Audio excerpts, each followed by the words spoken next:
Assalamualaikum warahmatullahi wabarakatuh. Jumpa lagi dengan saya, Tisna Suryana, Guru Kimia SMA N11 Pandeglang. Pada materi kali ini yaitu tentang alkil alkanoat atau yang biasa disebut dengan ester, gugus fungsi ester.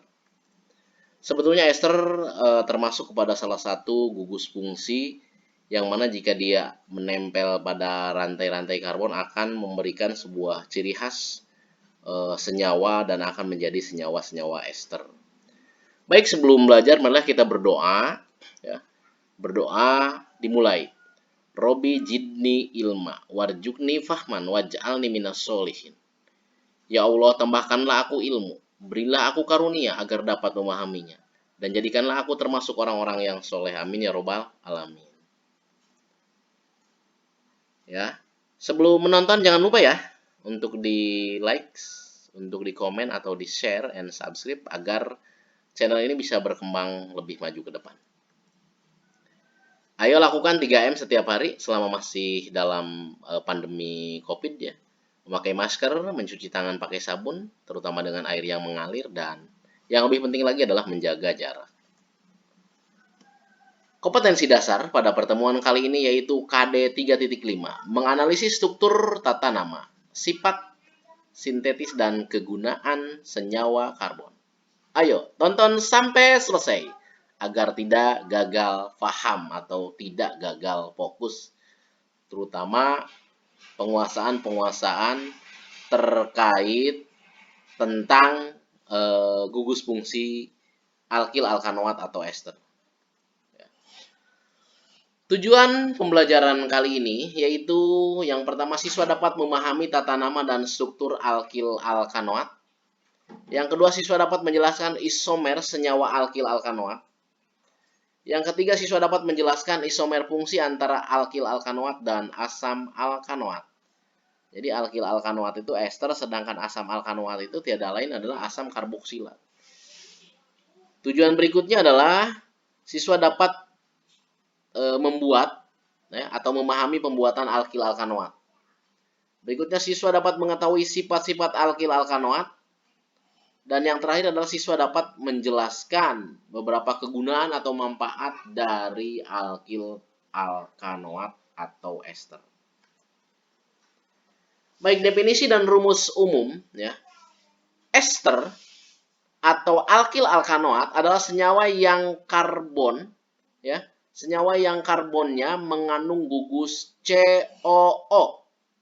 Atau kita lihat di sini strukturnya R O C, ada ikatan rangkap 2 di situ ya, karbonil kemudian OR atau ROCOR, ocor ya. Kemudian ester memiliki rumus umum sama dengan asam karboksilat ya, yaitu CnH2NO2. Nah, ada apa gerangan? Ada kesamaan-kesamaan ya. Oke, kita lanjutkan. Tata nama ester mengacu kepada aturan IUPAC bahwa tata nama diawali dengan nama gugus alkil yang terikat pada atom oksigen. Lalu diikuti dengan nama asam karboksilat dengan menghilangkan kata-kata asam. Contoh nih, perhatikan nih. CH3, C, ikatan karbonil O ke atas, kemudian O, kemudian CH3. Nah, kalau kita berikan nama, maka namanya ini metil etanoat. Nah, kita lihat dari O ke sebelah kanan di situ ada CH3. CH3 itu tiada lain alkil. Alkilnya alkil apa? Alkil metil. Ya. Kemudian dari O ke sebelah kiri di situ ada OC ya, ikatan karbonil, kemudian CH3. Nah, atom C-nya ada 2, termasuk atom C yang mengikat gugus karbonil. Karena atom C-nya ada 2, kalau pada alkana itu namanya etana. Karena ini pada alkil alkanoat, maka dia akan mendapat akhiran oat. Jadi etanoat. Maka nama senyawa seperti ini adalah metil etanoat. Metilnya CH3 dari O ke sebelah kanan. Kemudian etanoatnya adalah atom C yang mengandung gugus karbonil dihitung 1. Kemudian CH3 ke sebelah kiri 2. Jadi ada 2 atom C maka etanoat. Lanjut. Ketika kita ingin mengetahui step-stepnya, langkah-langkahnya, maka 1. Memilih rantai induk yaitu rantai terpanjang yang mengandung gugus fungsi. Harus kita jadi prioritaskan itu, rantai terpanjang itu ya, untuk alkil alkanoat. Kemudian yang kedua, penomeran posisi gugus fungsi mendapat nomor kecil. Nah, gugus fungsi apa aja yang sudah kita pelajari? Ya, alkohol, kemudian ether, kemudian juga ester, kemudian keton, asam karboksilat, aldehid ya, atau alkanal. Nah, itu gugus fungsi. Ya. Nah, gampang kalau kita melihat ini gugus fungsi tinggal OCOR. Ya. Untuk yang ketiga, penulisan nama, nomor cabang, nama rantai induk. Nah, kita lihat. Patokannya O loh. O ke sebelah kanan ada CH2, ada CH3. CH2 dengan CH3 kalau kita jumlahkan menjadi C2H5. Apakah masih alkil? Alkil. Ya. Alkil itu. Alkilnya apa? Alkil etil. Tolong kalian hafalkan ya. Deret-deret homologi itu. Yang metil, etil, propil, butil, pentil, heksil, heptil, oktil, nonil, dekil. Atau metana, etana, propana, butana, pentana, heksana, heptana, oktana, nonana, dekana. Itu deret itu yang harus dihafalkan untuk prasyarat menguasai gugus fungsi ini. Gitu. Jadi etil. Nah, habis itu dari O ya, O ke sebelah kiri kita hitung atom C-nya. 1 atom C yang mengikat gugus karbonil, yang O-nya ke atas. Bisa dilihat ya. Awas perhatikan. Kemudian 2 CH2, 3 CH3. Ada berapa atom C-nya? Ada berapa yo? Masa 4? Yo, 3 dong ya. Kalau 3 apa? Propana. Kalau pada alkana. Kalau pada alkil, propil. Ya, kalau pada alkohol, propanol. Nah, ini pada apa? Ya, pada alkil alkanoat mendapat akhiran oat, berarti propanoat. Jadi etil propanoat. Ya. Patokannya O di situ. Ya. Bisa dipahami? Bisa kali ya. Lanjut. Nah, saya contohkan lagi nih. CH3, CH2, COO, CH3. Nah, bisa kalau dibuat apa ya? Tidak kita uraikan bisa COO gitu ya. Kalau kita buat ininya ya OCOR sama aja ya, tergantung rumus strukturnya dan rumus bangunnya. Ini namanya apa? Metil propanoat. Dari O ke kanan metil. Dari O ke kiri di situ ada 3 atom C propana. Mendapat akhiran OAT propanoat. Gitu. Jika diuraikan, ya, jika diuraikan, misalnya, bisa dibentangkan gitu, dirincikan. Nah, yang di bawah ini, yang etil propanoat kita perhatikan, ya. Ini ceritanya diuraikan, dilihat rumus strukturnya begitu, tidak disejajarkan. Patokannya adalah OCO. Nah, O ke sebelah kanan. Ketika kita menghadap ke HP atau laptop, ke sebelah kanan. Nah, pegang tangan, ya. Nah, jangan membelakangi tapi mendepani laptop atau HP. O ke sebelah kanan. CH2, CH3. C-nya ada 2, H-nya ada 5. Itu adalah alkil. Alkil dari etil. C2H5. Ya. Kemudian dari O ke sebelah kiri. Ya. O ke sebelah kiri. Ada berapa atom C-nya? 1 C yang mengandung karbonil, 2 CH2, 3 CH3. Ada 3 kan? Kalau 3 apa? Apa tadi yang waktu saya hitungkan? Ya, metana, etana, propana. Karena ini adalah pada alkil kan propanoat. Paham kan? Bangun-bangun kalau pada ngantuk ya. Kalau pada ngantuk ya ini dulu aja dirilekkan begitu ya. Tapi yakin lah kalian juga pasti sedang berpikir bagaimana caranya memahami tata nama ini. Ribet ya, memang ribet Pak, memang pusing ya. Kimia itu pusing. Ya, Salah kalau belajar kimia tidak pusing, ya. Pak belajar apa? Kimia. Pusing nggak? Ya pusing lah kalau kimia. Oke, lanjut ya. Kalian tonton sampai beres, sampai selesai biar tidak gagal paham, tidak gagal fokus, tidak sepotong-sepotong gitu loh. Lanjut. Nah, yang ini nih, metil metanoat. Pasti ada OCO. Nah, O rangkap 2 CO. CH3. Dari O ke kanan CH3. Apa itu? Metil. Dari O ke kiri ada berapa atom C? 1 atom C. Berarti metana. Metanoat. Berarti metil metanoat. Gitu. Nah, ke sebelah kanan tapi yang atas ya. Yang CH3 O ikatan rangkap 2C O CH3. Lihat. O ke sebelah kanan ada apa? Ada metil CH3. Dari O ke sebelah kiri ada berapa atom C? Ada 2. Kalau 2 apa? Etana atau etanoat. Berarti metil etanoat. Paham nggak sih? Ya. Coba kita cek lagi nih yang ini nih. Ya. Yang metil propanoat. Yang di sebelah kiri tapi bawah. Patokannya apa? Ya. Oh, kemana? Ke arah kanan. Ada apa di situ? CH3. Kalau CH3 gugus apa? Gugus metil. Tulis dulu metil. Ya. Ngerti meren? Ya. Yang kedua, O ke sebelah kiri. Ya, ke sebelah kiri. Depan kita nih, kiri nih. O. Hitung C-nya.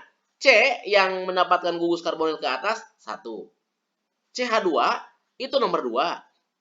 CH3 itu nomor 3. Ada berapa jumlah atom C-nya? Ada 3. Berarti apa? Propana kan? Metana, etana, propana. Metana 1 C-nya. Etana 2 C-nya. Propana 3. Nah, karena ini pada alkil alkanoat, maka dia harus wajib mendapatkan akhiran OAT. Lain sunah-sunah deh, wajib mendapat akhiran OAT. Ya. Berarti metil propanoat. Ya. Masa sih? Ya. Kalau nggak paham di mana sih? Silahkan tanyakan gitu loh. Ya. Gitu. Karena kalian ini calon ahli-ahli kimia nanti ke depan ini, ya. Saya di masa yang akan datang jelas kalian menjadi calon-calon ahli kimia, baik itu calon guru kimia ataupun calon analis ataupun apa saja lah yang terkait dengan kimia ini, ya. Oke, kita lihat yang metil butanoat. Metil butanoat di bawah sebelah kanan. Patokannya apa? Patokannya adalah O yang menempel kepada CH3. O CH3. CH3 apa? Udah berkali-kali CH3 apa? Metil. Tulis dulu metil di bawah. Gampang bukan? Jawabannya adalah bukan, ya. Gitu. Kemudian dari O ke sebelah kiri, hitung atom C-nya. 1 atom C yang ada ikatan rangkap 2-nya ke atas O. 2 CH2. 3 CH2. 4 CH3. Ada berapa? Kalau 4 apa? Coba kita runut. Metana, etana, propana, butana. Kalau 4 butana. Karena ini pada alkil alkanoat, maka butanoat. Ya, berarti metil butanoat. Itu saja tata namanya ya.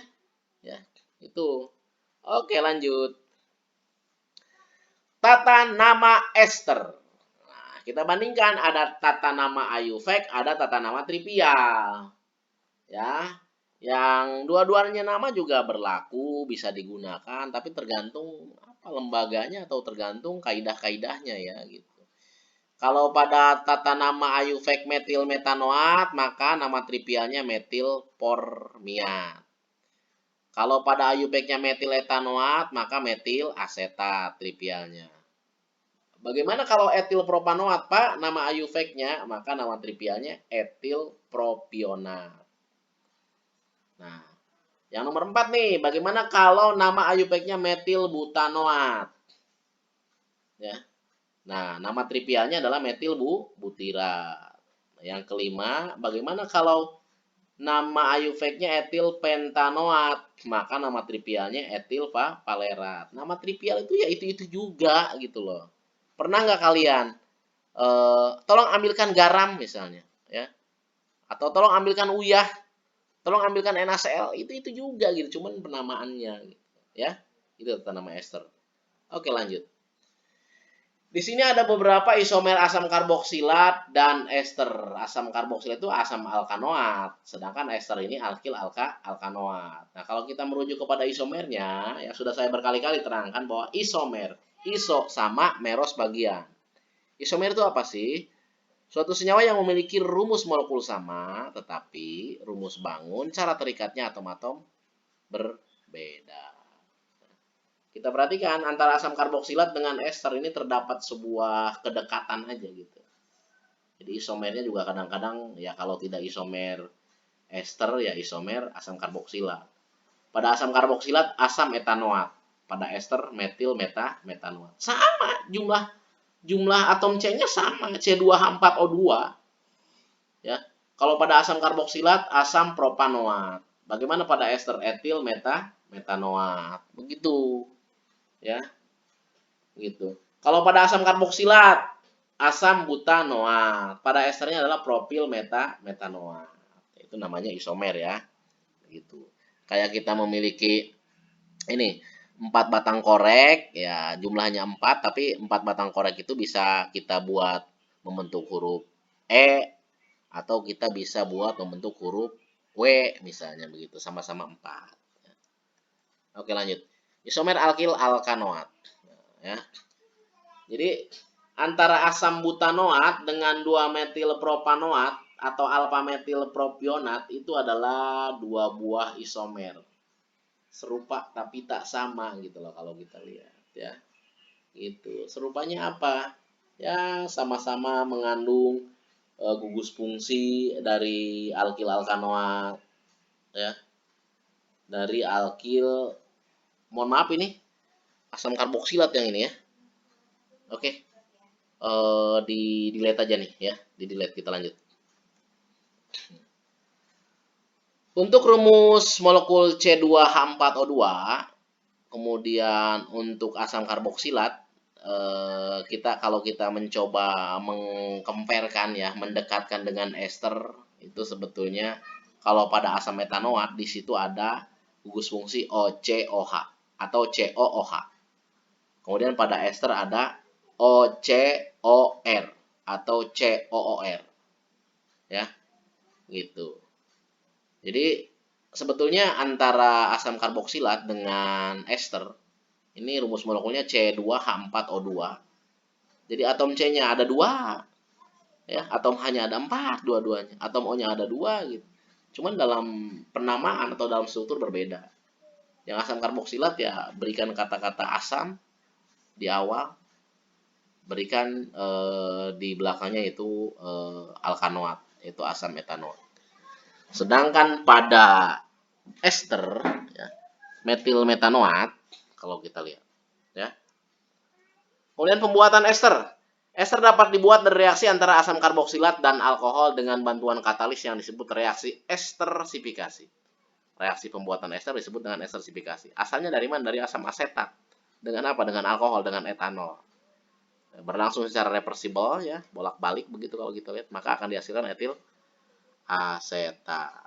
Ya, etil asetat tiada lain adalah ester ini ya, dan produk sampingnya yaitu berupa H2O. Sifat fisika ester. 1. Ester merupakan senyawa polar, tetapi tidak dapat membentuk ikatan hidrogen yang kuat karena tidak ada atom H yang berikatan dengan atom O. Yang kedua, ester memiliki titik didih yang lebih rendah dibanding asam karboksilat maupun alkohol dengan berat molekul yang sebanding. 3. Titik didih ester hampir sama dengan aldehid dan keton atau padanannya. 4. Ester biasanya memiliki bau yang wangi. Bau yang wangi, paham nggak kalian? Bau yang wangi, ya, gitu. Bau tapi memiliki khas wangi gitu. Kalau kita mah bau banget ya, gitu kan. Ini bau khas yang wangi. Beberapa mirip dengan bau buah-buahan yang digunakan di industri untuk pembuatan perasa buatan, ya. Gitu. Sifat kimia ester. Hidrolisis ester menggunakan air yang berlebih dengan katalis asam akan menghasilkan asam. Hidrolisis ester suku tinggi dengan KOH dan NaOH menghasilkan asam dan gliserol. Ester dapat mengalami reduksi menjadi alkohol. Oh, begitu ya. Oke. Reduksi terhadap ester tak jenuh suku tinggi dapat menghasilkan mentega atau minyak atau lemak barangkali ini ya. Lanjut kegunaan ester. Dalam bidang farmasi, beberapa obat merupakan senyawa ester yang paling populer adalah obat penghilang rasa sakit serta pelemas otot.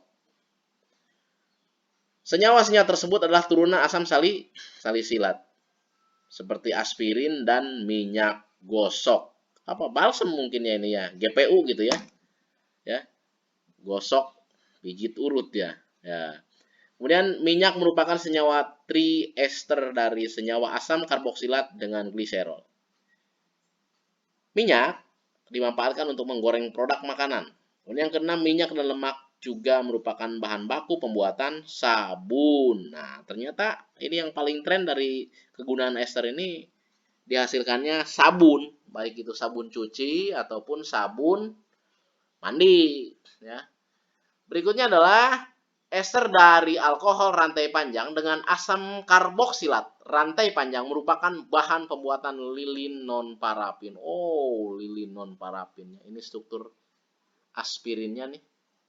Ya, biasanya penghilang rasa sakit atau ini ya, pusing gitu kalau gitu. Kemudian metil salisilat ini minyak gosok ya. Balsem ataupun apa gitu kalau.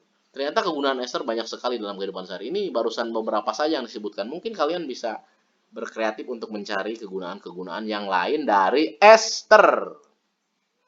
Lanjut ya. Tonton jangan sepotong-sepotong biar tidak gagal paham, tidak gagal fokus. Ini kegunaan yang lainnya, ester yang berasal dari buah-buahan digunakan untuk aroma isen pada makanan. Oh ya. Kayak just gitu mungkin ya. Ester lemak untuk membuat mentega, margarin dan sabun. Berikutnya ester lilin digunakan untuk mobil dan batik, dapat diperoleh dari tawon daun plasma Brasilia.